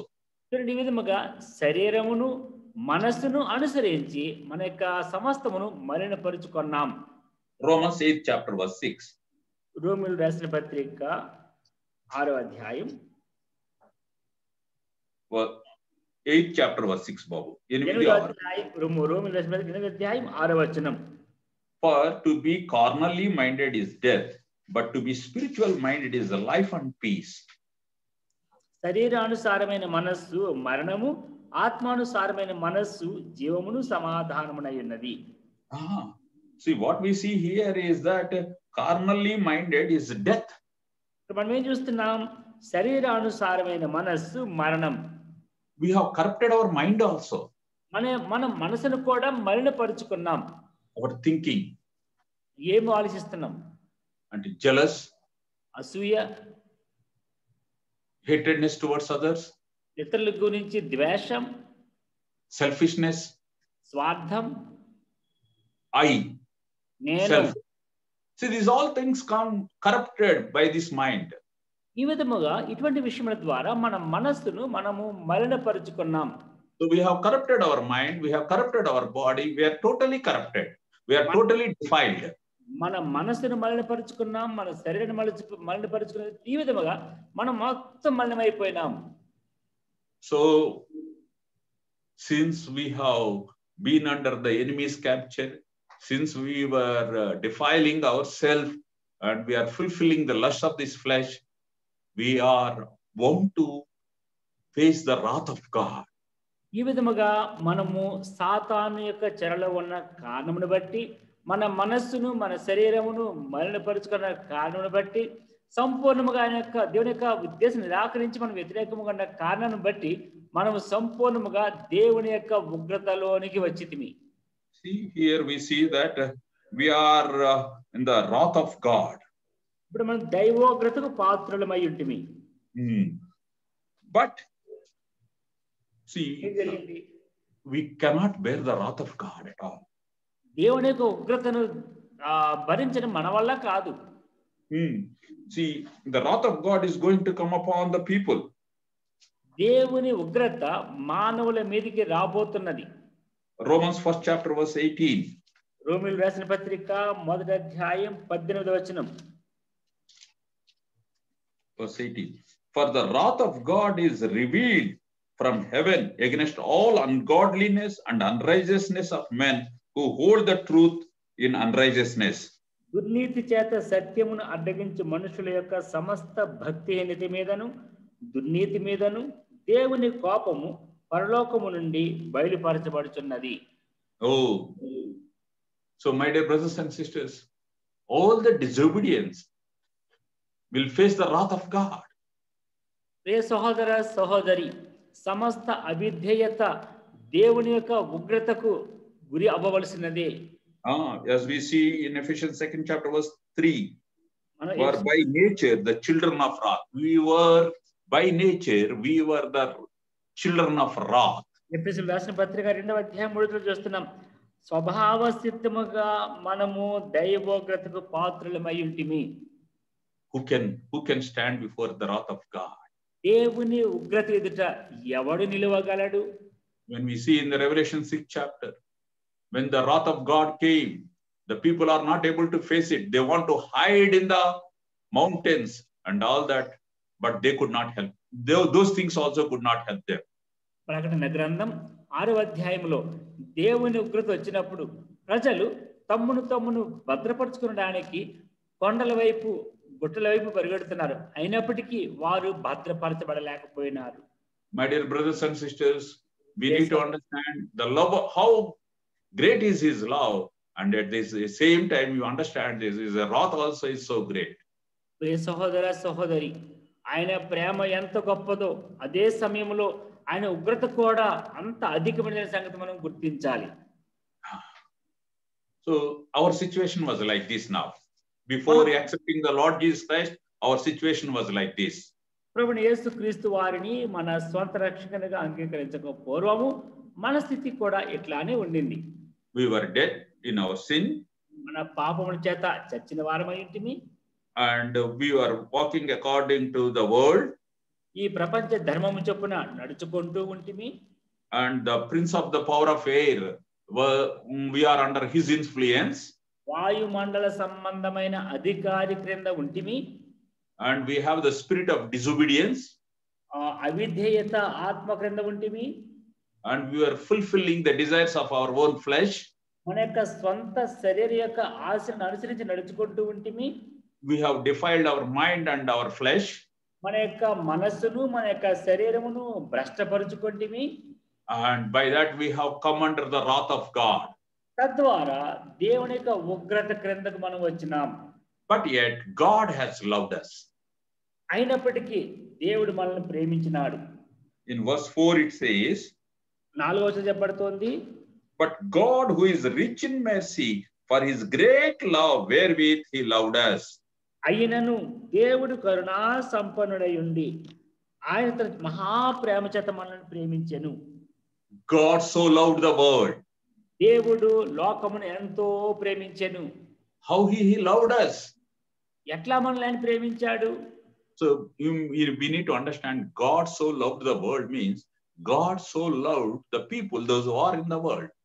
మనము స్పష్టంగా అర్థం చేసుకోవాలి.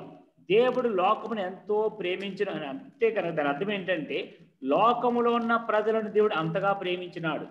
That means we were all dead in our sins and we were against him, we were disobedient to him, we were defiled people, but yet God has loved us. దాని అర్థం ఏమంటే మనము అవిధేయత పుత్రులుగా ఉంటిమి. దేవునికి అవిధేయత చూపిస్తూ మన ఇష్టానుసారమైన జీవితం జీవిస్తూ మన శరీరమును మన యొక్క మనస్సును భ్రష్టపడుతున్న అట్లాంటి మనను ఆయన మనల్ని ప్రేమించినాడు. He is very holy God. He is holy God. ఆయన ఎంతో పరిశుద్ధుడైన దేవుడు, పరిశుద్ధుడిగా ఉన్నాడు. In front of his holiness we are so wicked. ఆయన యొక్క పరిశుద్ధత ముందర మనల్ని చూస్తే కనుక మనం ఎంతో దుష్టులం. He cannot even see us also. మనం ఆయన చూడలేము కూడా. ఆయన చూడలేడు కూడా మన అంత హీన స్థితిలో ఉంటుంది. But God has loved us so much. He has sent his son Lord Jesus Christ for us. అయితే దేవుడు మనల్ని అంతగా ప్రేమించి తన కుమారుడైన ప్రభువు యేసుక్రీస్తు వారిని మన కొరకు లోకమునకు ఆయన పంపించాడు. That speaks of his love, his mercy, his kindness towards us. అదేమి చూపిస్తుందంటే ఆయనకు మానవుని పట్ల ఉన్న ప్రేమ, మానవుని పట్ల ఉన్న కరుణ, ఆయనకున్న జాలిని చూపిస్తున్నది. Actually we were not worthy for all those things. వాస్తవంగా చూస్తే వీటేటికి మనం అర్హులము కాదు. But it is just his grace, his love towards us. అయితే మన పట్ల ఆయనకున్న కేవలము కరుణ, కనికరం మాత్రమే. In verse 5, even when we were dead in sins, hath quickened us together with Christ. By grace you are saved. 5వ వచనం, మనము మన అపరాధముల చేత చచ్చిన వారి ఉన్నప్పుడు సైతము మన ఎడల చూపుతున్న మహాప్రేమ చేత మనలను క్రీస్తుతో కూడా బ్రతికించెను. So we are saved by grace. మనము కృప చేత రక్షింపబడితిమి. No one can save us. మనను ఎవరు రక్షించలేకపోయినారు. And also our works cannot save us. మన క్రియలు మనల్ని రక్షించలేకపోయినాయి. Even our background, even we are in the Christian background also, it cannot save us. ఒకవేళ మన గత చరిత్ర, ఒకవేళ మన క్రైస్తవం అయినప్పటికీ మన గత చరిత్ర మనం రక్షించలేకపోయింది. Only the Lord Jesus Christ is only able to save us. ఈ కేవలము ప్రభుని యేసుక్రీస్తు వారు మాత్రమే మనం రక్షించగలిగినాడు. That's why we say in Acts 4th chapter verse 12, on heaven on the earth no other name, only in the name of the Lord Jesus Christ we will be saved. అపొస్తలుల కార్యములు 4వ అధ్యాయం 12వ వచనం ప్రకారం మరి ఏ నామం వలన రక్షణ కలగదు, ఈ నామం వలననే అని మనం చూస్తున్నాం. అది పరలోకమందు గాని భూమి మీద గాని ఏ అధికారంలో కూడా ఏ నామంలో రక్షణ లేదు. It is only by his grace, by his kindness. కేవలం ఆయన కృప చేత, ఆయన కరుణ చేత. And also it says here in verse 8, it is the gift of God. 8వ వచనం చూస్తున్నాం, ఇది దేవుని వరమే. So is a free gift to us. ఇది మనకు ఉచితముగా ఇవ్వబడిన దేవుని వరం. So my dear brothers and sisters, what we were once upon a time, by his grace, by his kindness, we are saved. We have received this gift of salvation freely by his work on the cross. మనము ఈ విధముగా దేవుని వ్యతిరేకముగా ఉన్న మనలను దేవునికి ఉగ్రతకు పాత్రమైన మనలను ఆయన కరుణ చేత, ఆయన ప్రేమ చేత, ఆయన కనికరము చేత కలువరి శిలువలో ఆయన చేసిన ఆ గొప్ప కార్యము ద్వారా మనలను ఉచితముగా ఆయన రక్షించినాడు. See, not only he saved us from the sin, ఆయన మనలను పాపము నుంచి రక్షించడం మాత్రమే కాదు గాని in verse 6, 6వ వచనములో he hath raised us up together and made us sit together in heavenly places in Christ Jesus. 7వ వచనంలో ఉంది, క్రీస్తు యేసునందు మనలను ఆయనతో కూడా లేపి పరలోకమందు ఆయనతో కూడా కూర్చుండబెట్టెను. So now from the death we have got life. Now not only we have received the life, now we are lifted into the heavenly places. మనము మరణములో ఉన్న మనకు జీవము దొరికింది. అంత మాత్రమే కాదు గాని పరలోకములో ఉన్నతమైన స్థానంలో మనల్ని ఆయన కూర్చోబెట్టినాడు. So that means physically we are on this earth, but we are seated in the heavenly places. It's the past tense. Already we are seated in the heavenly places. దీన్ని అర్థం చేసుకుంటే ఎట్లా ఉంటుందంటే, మనం శరీరరీతిగా ఈ భూలోకం మీద ఉన్నాం, అయితే ఆయన మనలను పరలోకంలో క్రీస్తుతో కూడా కూర్చొని పెట్టాడు. అంటే అది గతించిపోయింది, ఆల్రెడీ చేసేసాడు. My dear brothers and sisters, how much we worship him, thanking him, our words will not sufficient for what he is doing in our life, what he did in our life. ఏ సహోదర సహోదరి, ఆయన మన జీవితంలో చేస్తున్న కార్యం నిమిత్తమై ఎంతగా మనం ఆయన ఆరాధించినా ఎంత సరిపోదు. ఆయన మన జీవితంలో చేసిన కార్యములు, చేస్తున్న కార్యములు ఎంత గొప్పవి. So that's why no one need to boast about themselves. With the salvation what we have received, we need not boast of ourselves. It is all that by his grace, by his loving kindness we are saved. It is not by our own. గనుకనే మనకు కలిగిన ఈ రక్షణ నిమిత్తమై ఎవరును అతిశయింప వీలు పడదు. కారణం ఏమంటే అది మన క్రియల ద్వారా మనకు కలిగినది కాదు గాని కేవలము ఆయన కృప ద్వారా మనకు ఈ రక్షణ కలిగింది. వేరెవరు దీనిని చేయలేకపోయినారు. My dear brothers and sisters, one thing I want to tell you, we cannot boast of ourselves in anything. ప్రియ సహోదర సహోదరి, ఒక విషయం నేను చెప్పాలనుకుంటున్నాను, మనం దేని నిమిత్తమే మనం అతిశయించలేము. The thing is that the salvation is given freely to us by his grace. కారణం ఏమంటే రక్షణ ఆయన ద్వారా, ఆయన కృప ద్వారా మనకు ఉచితముగా ఇవ్వబడింది. Okay, even after salvation also, రక్షణ తర్వాత కూడా if you have certain gifts or you are being used in the house of God and you are being blessing to many people, that is also, since God has given that gift, God is using you, you are being blessing to others. So that's why you can't boast yourself. If God has not given to you, you could have not been used there. రక్షింపబడిన తర్వాత దేవుడు మనకి ఇచ్చిన ఏ కృపావరమైన, ఏ తలాంతైనా మనం ఎక్కడ వాడబడినా అది కేవలము దేవుడు తాను ఇచ్చిన కృపను బట్టి మనం వాడుకుంటున్నాడు తప్ప మనం రక్షించినట్లుగా అది మన వల్ల కలిగినది కాదు. వాడబడలేము. So all the time we need to humble ourselves. What we are is only the grace of God. కనుక ಎಲ್ಲ సమయములలో మనము విధేయులమై తగ్గించుకుని ఉండాలి. కారణం ఏమంటే మనం ఏమి కలిగి ఉన్నామో అది కేవలము దేవుని కృపయే. So here we will close. The purpose of God saving us He is given to us here. మనము ఇక్కడ ఇంతటితో అక్కడ ప్రశ్నకు ఆపు చేస్తాం. దేవుడు మనకి ఇచ్చిన ఏదైనప్పటికీ కూడా ఆయన కృప ద్వారా ఆయన ఇష్టం మనకి ఇచ్చింది ఇది. ఏ ఉద్దేశంతో ప్రభు మనల్ని రక్షించినాడో ఇక్కడ చూద్దాం. ప్రభు మనల్ని ఏ ఉద్దేశం రక్షించినాడో ఇక్కడ చూస్తాం. Verse 10. 10వ వచనం.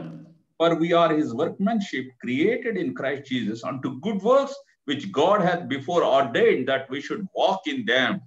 10వ వచనం. మరియు వాటి యందు మనం నడుచుకునవలెనని దేవుడు ముందుగా సిద్ధపరిచిన సత్క్రియలు చేయుటకై మనము క్రీస్తు యేసునందు సృష్టింపబడిన వారమై ఆయన చేసిన పని అయి ఉన్నాము. So now we are saved unto good works. మనము సత్క్రియల నిమిత్తమై సృష్టింపబడినాం. Once upon a time, under the influence of the devil, we were doing evil works. But today, we need to be under the grip of the Holy Spirit of God to do all good things which brings glory unto God. ఒకప్పుడైతే మనం సాతాను అధికారంలో క్రింద ఉండి వాడు ఇష్టం వచ్చినట్టు వాడికి ఇష్టమైన కార్యం చేస్తూ ఉంటే, ఇప్పుడైతే రక్షింపబడిన ప్రజలముగా దేవుని యొక్క ఆత్మ కింద మనం పని చేస్తూ ఆయన చిత్తానుసారముగా ఆయనకి మహిమ తెచ్చే కార్యములు చేస్తున్నాం. My dear brothers and sisters, through our good works, we must prove that we are the children of God unto this world. సహోదర సహోదరి, మన సత్క్రియల ద్వారా మనము దేవునికి చెందిన వారమని, మనము మన దేవుని ద్వారా చేయబడుతున్న కార్యం లోకానికి చూపించాలి. See, what is the testimony? So when we ask somebody to share your testimony, సాక్ష్యం అంటే ఏంటి? నేను అట్లా చెప్పబడుతున్నప్పుడు, when we ask somebody to share the testimony, what they say? మనం ఎవరైనా సాక్ష్యం పంచుకోండి అని చెప్పినప్పుడు వారు ఏం చెప్తారు? So once upon a time I was like this. ఒకనప్పుడు ఎట్లా ఉంటుంది? Now Lord has saved me. ఇప్పుడు ప్రభు నన్ను రక్షించాడు. The Lord has transformed my life. దేవుడు నా యొక్క జీవితాన్ని మార్చినాడు. See, for example, if you say a sinful woman who came to the Lord in Luke Gospel 7th chapter. ఉదాహరణకు లూకా సువార్త 7వ అధ్యాయంలో ప్రభువుని యేసు దగ్గరికి వచ్చిన ఒక పాపాత్మురాలి స్త్రీ గురించి చెప్తే, if you ask her to give testimony, ఒకవేళ ఆమె దగ్గర అమ్మ నీ సాక్ష్యం చెప్పానంటే, she says that once upon a time I am like this. ఆమె ఏమంటదంటే, ఒకానొక సమయంలో ఎట్లా ఉంటుంది? I was sinful woman. నేను చాలా పాపాత్మురాలి స్త్రీని. Defiled myself. నేను మలినపరుచుకున్నాను. And I spoiled many people. అనేక మంది నేను పాడు చేశాను. But today when I came to the Lord, అయితే ఇప్పుడు నేను ఎప్పుడైతే ప్రభు దగ్గరికి వచ్చానో, when I see my sinful condition, నా యొక్క స్థితి పాపపు స్థితిని చూచిన వాడై, I repented myself. నా యొక్క జీవితం మీద పశ్చాత్తాపడ్డాను. And I committed my life unto the Lord Jesus Christ. నా జీవితం ప్రభువుకు అప్పగించుకున్నాను. Now my life is changed, transformed. ఇప్పుడు నా జీవితం మారిపోయింది, మార్పు చెందింది.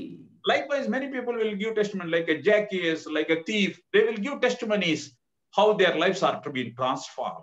ఈ విధముగా జక్కయ్య గాని లేదా దొంగ గాని అనేక మంది వారి జీవితంలో మార్చిన విధముల గురించి సాక్ష్యం చెప్పగలరు. So we must able to tell the testimony that once upon a time I was like this, but today by His grace my life is changed, and I have a hope, and I am going to be with my Lord. మనము కూడా ఒకవేళ మన సాక్ష్యం చెప్పండి, మనం ఎట్లా సాక్ష్యం చెప్పగలగాలి? ఒకప్పుడు నా జీవితం ఎట్లా ఉండింది, ఇప్పుడైతే దేవుడు నన్ను మార్చాడు, నా జీవితం మారిపోయింది, ఇదిగో నా సాక్ష్యం. లేదా ఒకప్పుడు నేను దేవునితో ఉంటాను, నిరీక్షణ గురించి మనం సాక్ష్యం చెప్పాలి. So my dear brothers and sisters, సహోదర సహోదరి, remember the love of God. దేవుని యొక్క ప్రేమను జ్ఞాపకం చేసుకుందాం. Quicken our spirit. ఆత్మతో పశ్చాత్తాపడతాం. No, He quickened our spirit, and మన ఆత్మను జీవింపజేసి He has given life to us.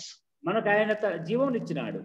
He has delivered us from the wrath of God through what the Lord Jesus Christ done for us. We are saved from this wrath of God. మనము దేవుని ఉగ్రత క్రింద ఉంటే అది ప్రభువు యేసుక్రీస్తు చేసిన కార్యము ద్వారా దేవుని ఉగ్రత మనం తప్పింపబడ్డాం. Now we become children of God. మనం ఇప్పుడు దేవుని పిల్లలం అయిపోయినాం. So my dear brothers and sisters, సహోదర సహోదరి, oh, what a terrible life we had, but Lord has saved us. ఎంత భయంకరమైన జీవితం మనం ఉంటిమి, దేవుడు మనల్ని ఎంత చక్కగా మార్చినట్టు రక్షించినాడు. Let us live faithfully unto Him. మనము మన జీవితాంతం ఆయనకు నమ్మకస్తులుగా ఉందాం. We are not of the people of this world. మనం ఈ లోకం చెందిన వారము కాము. We are people of the heaven. We are seated in the heavenly places. మనము పరలోకములో ఆయనతో పాటు కూర్చుని పెట్టబడిన ప్రజలము. We cannot go on in the influence of the world, but we have to go in the influence of the heavenly things. మనము ఈ లోక సంబంధమైన అధిపతిని అనుసరించి వాడి ప్రేరణ అనుసరించి జీవించలేము కానీ పరలోక సంబంధమైన విషయాల ద్వారా ప్రేరేపణ చెంది ఆయన చేత నడిపించబడతాం.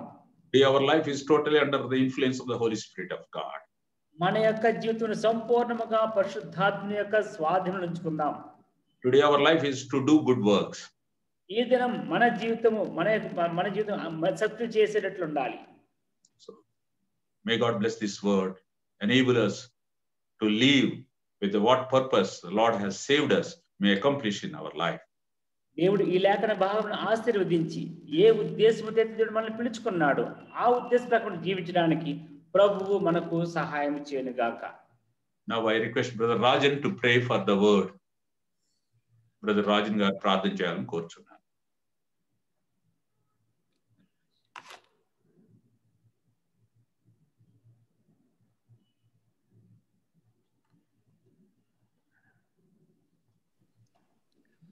Our gracious God, loving Heavenly Father,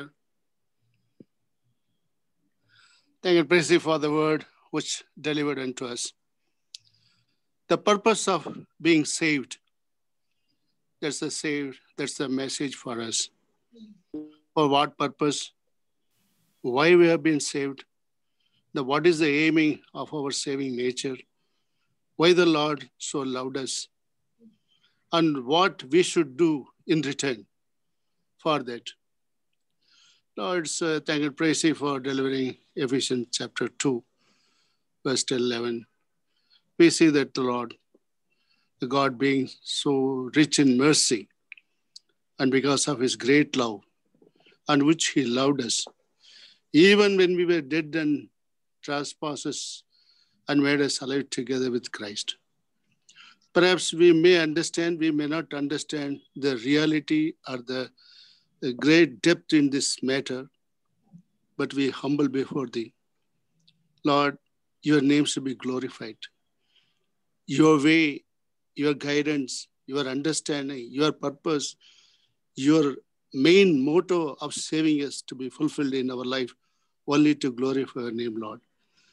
Lord, with shortfalls, with all our failures, only we can come unto Thee, not with our righteousness, not with our ability that we have grasped everything what You have told us. We humble before the Lord. Our inability to safeguard our purity, our holiness, our ability to walk in the line and length of our Lord Jesus Christ. We are very sorry for the way how we lived, what we should speak, that we never spoke, what we should not we speak, that we have spoken, what we should see, that we have not seen, what we should not see, we have seen. All such things are very common and regular in our life. We confess our failures. Lord, be merciful unto us. It's not only a Bible study, Lord.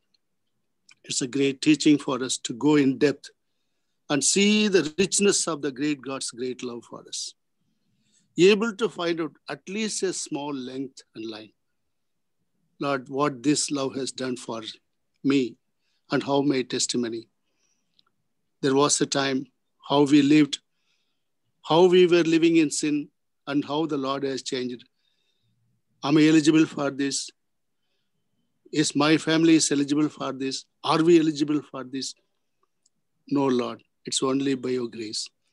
All we have little bit understood that the great depth of the small grace which fell upon us, though it is very vast, though it is unspeakable, unimaginable, unthinkable, Lord, but yet we have little bit understood how this grace has saved us. So we, as Thy children, come before the Lord with all our unworthiness, with all our, Lord, ineligibilities. Forgive us, Lord. Have mercy upon us. Speak to us. Speak to me. Speak to my family members. Speak to our church members. As our brother always says that none of us should be left out. That's the main motive, main purpose, main understanding. None of us to be left out, Lord, to enter into the heavenly kingdom. Lord, we thank and praise Thee for the word that has been delivered with the power and authority. Blessed servant, use him more and help us, Lord, not only to be the hearers, but, Lord, to submit, at least in some place, where our failures, where we cannot be able to mend ourselves, those areas, help us to humble, to break ourselves, and to yield the greatest loving God, so that, Lord, your name should be glorified. Bless the people, bless the children, Lord, those who heard, bless their homes, and fill their house with joy and happiness, and whatever then correction that was spoken through the words. Help us, all of us collectively, join together as then children, as a family, as a congregation, to obey thee, Lord, and to love thee, and to enjoy this great grace in our life. Submitting everything with thanksgiving, binding every force of darkness. Help us, Lord, to see and to know more and more through Bible studies. Glorify the name through thy servant's word. In Jesus Christ's precious name with thanksgiving pray. Amen. The grace of our Lord Jesus Christ, love of the Father, the fellowship of the Holy Spirit of God may abide with each one of us, now and forever and ever. Amen. Amen. Amen. God bless you all. God be with you. Please join in all the ministries. God bless you.